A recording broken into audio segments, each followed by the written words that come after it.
Hi guys, this is O-Level Chemistry, paper 11, November 2021, question 1. A student makes aqueous copper to sulfate. The student adds an excess of copper to oxide powder to warm sulfuric acid and stirs the mixture.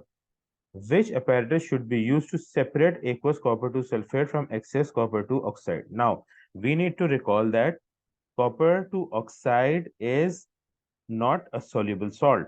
So if it is not a soluble salt, that means it can be filtered out.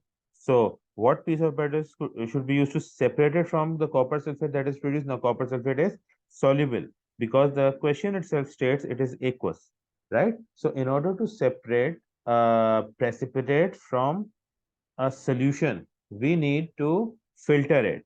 So do we need a burette? No. Do we need a distillation apparatus? No, we are not separating two different liquids. So, no. Filter, funnel, and paper. Yes, that is how you filter it out. Measuring cylinder. No. So, the correct option for this question is option C.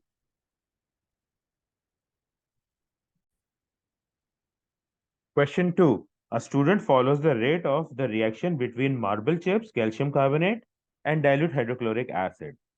Okay, so calcium carbonate reacts with HCl, producing calcium chloride. This is an aqueous solution. Plus, it gives off CO2 gas and it produces water. Which diagram shows apparatus that, with a stopwatch, is suitable for this experiment? Okay, so we have production of carbon dioxide, we have production of water, and we have production of calcium chloride. In the apparatus setup in one, we have gas being collected over water in a measuring cylinder. So this is suitable for our experiment because we need to collect the gas to find out something about the reaction. Since we are finding out the rate, so we can actually measure the rate of collection of CO2. So the apparatus in setup 1 is required. Let's look at apparatus in setup 2. We have a conical flask in which the reaction is taking place, and we have a weighing balance. So as the CO2 would exit through the plug, the mass of the setup would decrease because loss of CO2 would be taken into account, and we can calculate the rate of loss of CO2. So apparatus setup in 2 is also useful.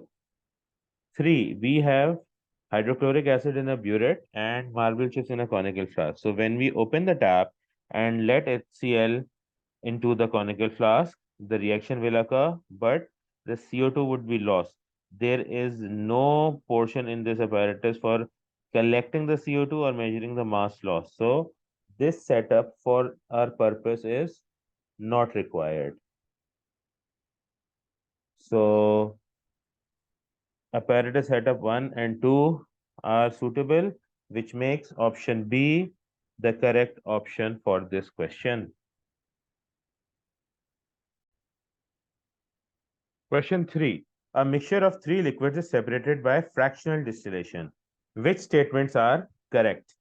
The mixture boils at constant temperature throughout the separation. If the mixture boils at a constant temperature, and how would this be separated? The temperature for all the liquids present, and this question says there are three liquids. So for all three of them, the temperature should be different. So statement 1 is incorrect. 2. The temperature at which the mixture boil increases during the separation. Yes, this is exactly what happens. The temperature increases and we have different liquids being evaporated at different temperatures and being collected separately. 3. The liquid with the highest boiling point is collected first. No, when we start heating, we do not reach the highest boiling point first. We start off with the lowest boiling point. So the liquid with the lowest boiling point is collected first. 4. The liquid with the lowest boiling point is collected first. Exactly. This is what happens.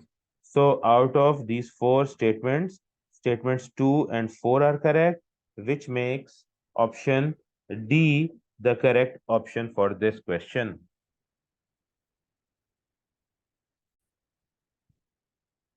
Question 4. A mixture of four colored dyes is analyzed by chromatography, and the pattern of separation is shown on the left. Which change will allow the four dyes to be seen? Measure the RF value of the spots carefully. Why? How would that allow this to be seen? It will just give us their ratio of movement. So A is not correct. B, run the chromatogram for a longer time. That will also not be able to show us the four dyes. C, run the chromatogram using a different solvent.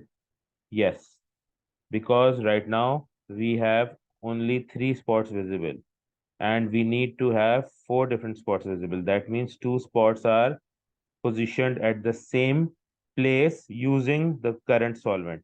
If we change the solvent, their solubilities in different solvents would be different. So it is possible to separate the two spots that are inseparable in the current solvent that has been used. And D, use a locating agent. These are dyes. Locating agents are used for those compounds that are colorless. Dyes means that they have their own color. So we would not be needing a locating agent to see them. So for this question, option C is the correct option.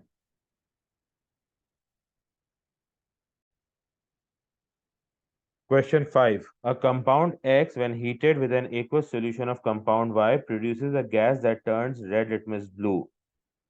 Okay, so it contains ammonium ions because if you add it to a solution and it produces a gas, obviously you have to heat it. That gas has to be ammonia and that solution has to be a base, sodium hydroxide or potassium hydroxide or something. So base plus ammonium ions will produce ammonia gas on heating. So statement one, Y could be potassium hydroxide. Yes, we need a base. X is an acid? No, X contains ammonium ions. X is not an acid. X could be an ammonium salt? Yes. That is how we have red litmus turning blue because ammonia gas is produced. X could be sodium nitrate? No, X cannot be sodium nitrate. So we have statements 1 and 3 correct, which makes option B the correct option for this question.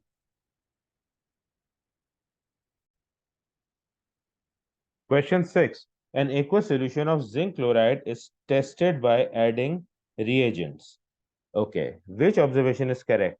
Reagents added to zinc chloride, acidified barium nitrate. Now, barium nitrate is used to test for sulfate or sulfide. If neither of them are present, then there would be no observation. Whereas here it says forms a white precipitate. So, this observation is incorrect. B, when aqueous ammonia is added, forms a white precipitate soluble in excess. Yes, zinc forms a white precipitate with dilute ammonia dropwise, which dissolves on addition of ammonia in excess. Next, aqueous sodium hydroxide forms a white precipitate. Yes, insoluble in excess. No, it's not insoluble, it is soluble in excess. So this observation is half correct. D, powdered copper is added. Now, copper is less reactive than zinc. So, copper will not displace zinc in zinc chloride. So, it says forms a gray precipitate. No, nothing will happen. Copper will not be displacing zinc in its salt. So, based on our observations, the correct option for this question is option B. Question 7. The rate of diffusion of carbon dioxide and methane is investigated at two different temperatures, one high and one low. Which row correctly shows the gas that diffuses faster and the temperature at which diffusion takes place most rapidly? Okay, in order for diffusion to occur, the temperature must be high, not low, and the mass of the gas must be low, not high. So, out of the four options, the ones with the higher temperature might contain the correct gas. Now, in order to find out which of these two options is correct, we need to have the MRs calculated for CO2 and methane. So, for carbon dioxide, it is 12 plus 16 into 2 because we've got two oxygen atoms.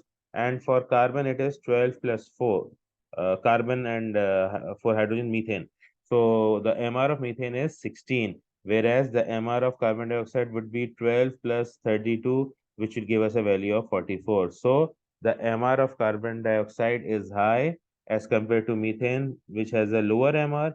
Therefore, the rate of diffusion at a higher temperature would be higher for methane than for carbon dioxide.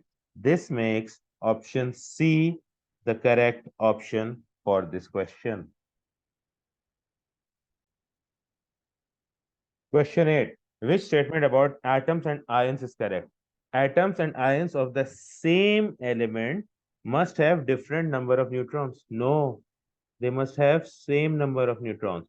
Because ions are being formed, the number of electrons are different, not the number of neutrons. Number of neutrons and protons remain the same.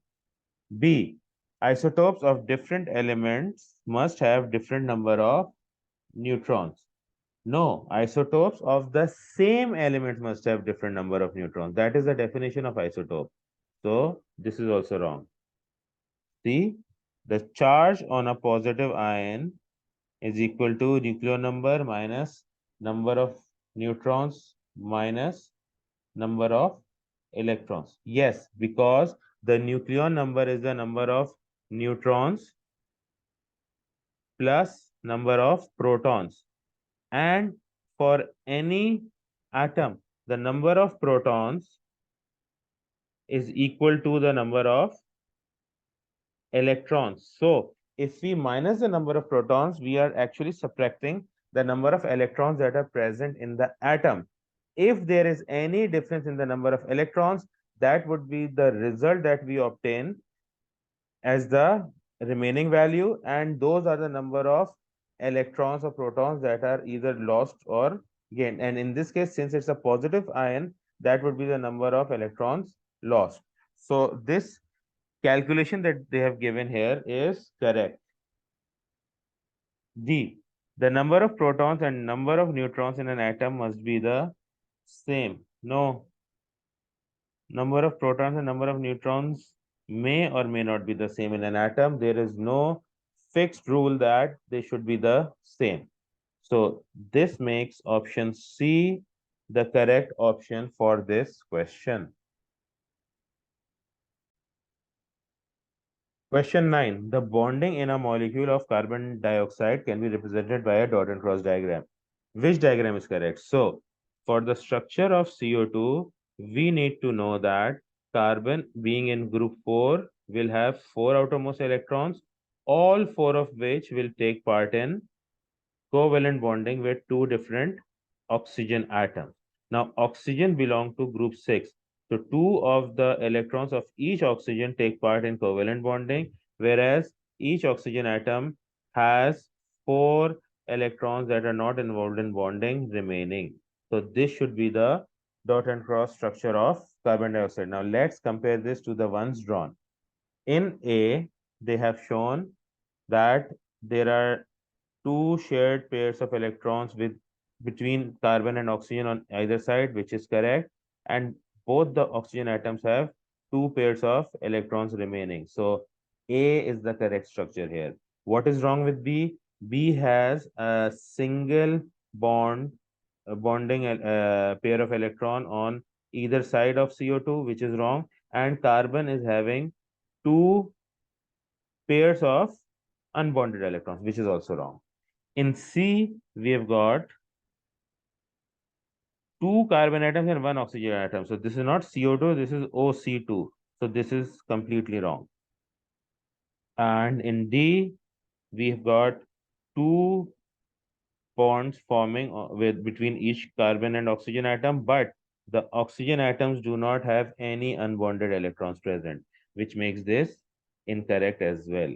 So based on our findings, option A is the correct option for this question. Question 10. Which statement about the structure of bonding of metals is correct? A. A metallic lattice consists of negative ions in a sea of electrons. No. Positive ions in a sea of electrons. B. Electrons in a metal move randomly through the lattice. Yes, the electrons are delocalized, so they move randomly through the lattice. C. Metals are malleable because the ions present are mobile. No, they are malleable because the positive ions move over each other in layers.